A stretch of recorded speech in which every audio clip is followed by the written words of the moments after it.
જય માતાજી વિદ્યાર્થી મિત્રો, આજે આપણે ધોરણ 10ની અંદર સંભાવના પ્રકરણના એવા દાખલા શીખીશું કે જે ખૂબ જ સરળ છે અને એની એક જ પદ્ધતિ દ્વારા બીજા બધા દાખલા પણ સરળતાથી આપણે શીખી શકીએ.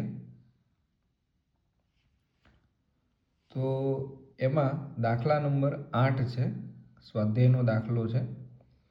એક થેલામાં 5 લાલ અને 3 સફેદ દડા છે. એમાંથી એક દડો યાદચ્છિક રીતે આપણે બહાર કાઢવામાં આવે અને એ દડો લાલ હોય અને લાલ ન હોય એની સંભાવના કેટલી?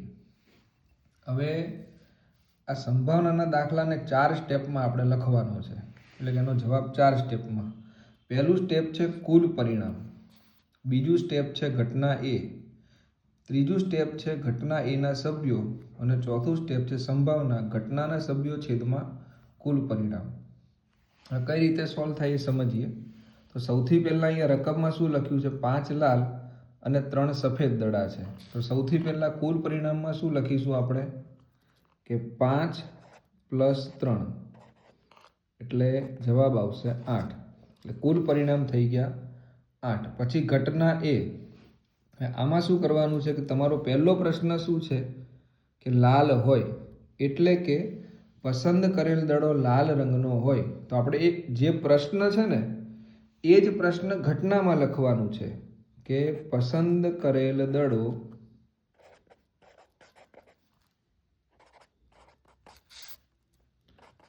લાલ રંગનો હોય. ટૂંકમાં 2 સ્ટેપ આપણા પ્રશ્નમાંથી જ પૂરા થઈ ગયા. હવે સંભાવના પ્રકરણ એવું છે કે આ પ્રકરણની અંદર તમારે પ્રશ્નમાંથી જ જવાબો લખવાના છે. તો પહેલો લખ્યું આપણે કુલ પરિણામ, બીજું લખ્યું ઘટના એ. તો પસંદ કરેલ દડો લાલ રંગનો હોય એટલે કે જે પ્રશ્ન છે એ જ ઘટનામાં લખ્યું. ત્રીજું છે ઘટના એના સભ્યો. તો ઘટના એ શું છે? તો કે પસંદ કરેલ દડો કયો હોય? લાલ રંગનો. હવે પ્રશ્નમાં જુઓ, લાલ રંગના કેટલા છે? કેટલા લખેલા છે અહીંયા? 5. તો જવાબમાં એટલે કે ઘટના એના સભ્યોમાં શું લખવાનું આપણે? 5. અને છેલ્લે સંભાવના P of A એટલે ઘટનાના સભ્યો કેટલા છે? તો કે 5. કુલ પરિણામ કેટલા છે? 8. અહીંયા ઘટનાનો જવાબ આવી ગયો એટલે આ જવાબ આવશે P of A બરાબર 5/8. આ તમારો આન્સર. એના પછી બીજો પ્રશ્ન છે કે લાલ ન હોય. તો આપણે અહીંયા સીધું ને સરળ, બહુ સિમ્પલ છે. શું લખીશું અહીંયા? ઘટના B બરાબર શું પ્રશ્ન છે? જે પ્રશ્ન છે એ જ ઘટનામાં લખવાનો. લાલ ન હોય તો આપણે શું લખીશું અહીંયા? કે પસંદ કરેલ દડો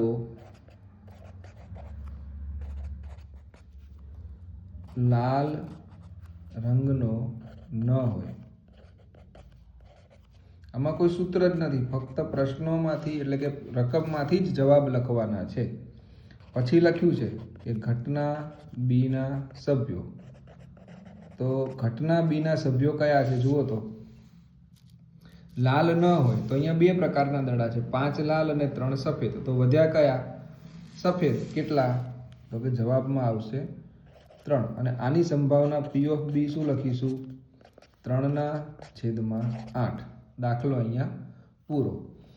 આ જ મેથડ અને આ જ પદ્ધતિનો બીજો એક દાખલો છે, એ આપણે ગણીએ.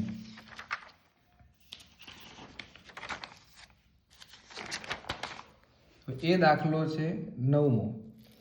એક પેટીમાં 5 લાલ. કેટલી? 5 લાલ, 8 સફેદ એટલે કે 8 સફેદ. પછી લખ્યું છે 4 લીલી લખોટીઓ છે. હવે એમાંથી આપણે એક લખોટી બહાર કાઢવાની છે અને બહાર કાઢેલ લખોટી પહેલું કે લાલ હોય, સફેદ હોય ને લીલી ન હોય. હવે મેં અહીંયા જો લખ્યું છે એ પ્રમાણે કે પહેલું કુલ પરિણામ. તો કયા કયા પ્રકારની લખોટી છે? તો કે લાલ એટલે કે 5 + 8 + 4. તો 5 + 8 + 4 આ ત્રણેયનો સરવાળો કેટલો થાય? આનો સરવાળો થશે 17.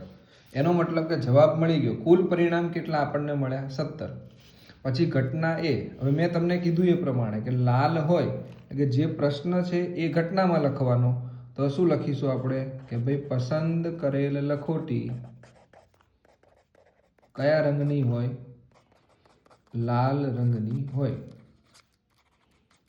પછી એના સભ્યો, તો લાલ રંગની કેટલી છે? 5. તો એના સભ્યો કેટલા આવશે? 5. તો જવાબમાં શું લખીશું? P of A માં 5/17.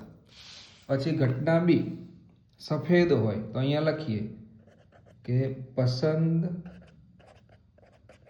કરેલ લખોટી કયા રંગની હોય? સફેદ રંગની હોય. તો હવે સફેદ રંગની કેટલી લખોટીઓ છે જુઓ તો રકમમાંથી જ જવાબ લખવાનો છે. 8 સફેદ. કેટલી છે? 8 સફેદ. તો ઘટના બી માં શું લખીશું? 8. તો એની સંભાવના P of B શું આવશે? 8/17. એના પછી છે P of C. P of C માં શું લખ્યું છે? ત્રીજી ઘટના કે લીલી ન હોય. તો સમજો અહીંયા લીલી ન હોય તો લીલી કેટલી છે? 4. પણ આ નથી તો 4 સિવાયની કેટલી છે? તો કે 5 લાલ અને 8 સફેદ. તો અહીંયા શું લખીશું આપણે? 5 + 8 એટલે કુલ ટોટલ કેટલા થશે? 13. અને અહીંયા શું લખીશું? પ્રશ્ન છે એ જ લખવાનો છે. લીલી ન હોય તો અહીંયા શું લખીશું આપણે કે પસંદ કરેલ લખોટી લીલી કેવી ન હોય? લીલી ન હોય. તો કુલ ટોટલ કેટલી છે? 13. તો જવાબમાં શું લખીશું? 13/17. અહીંયા આગળ આ 2 દાખલા પૂરા થયા. ફક્ત સંભાવનામાં આ 4 જ વસ્તુ લખવાની છે અને એના દ્વારા દરેક દાખલા ગણાશે. એ 4 વસ્તુ કઈ? કુલ પરિણામ, પછી જે પ્રશ્ન આપ્યો છે અને ઘટના એમાં, અને એ જે ઘટના લખો એનો જવાબ એટલે કે ઘટનાના સભ્યો, અને છેલ્લે એની સંભાવના. ઘટનાના સભ્યો છેદમાં કુલ પરિણામ.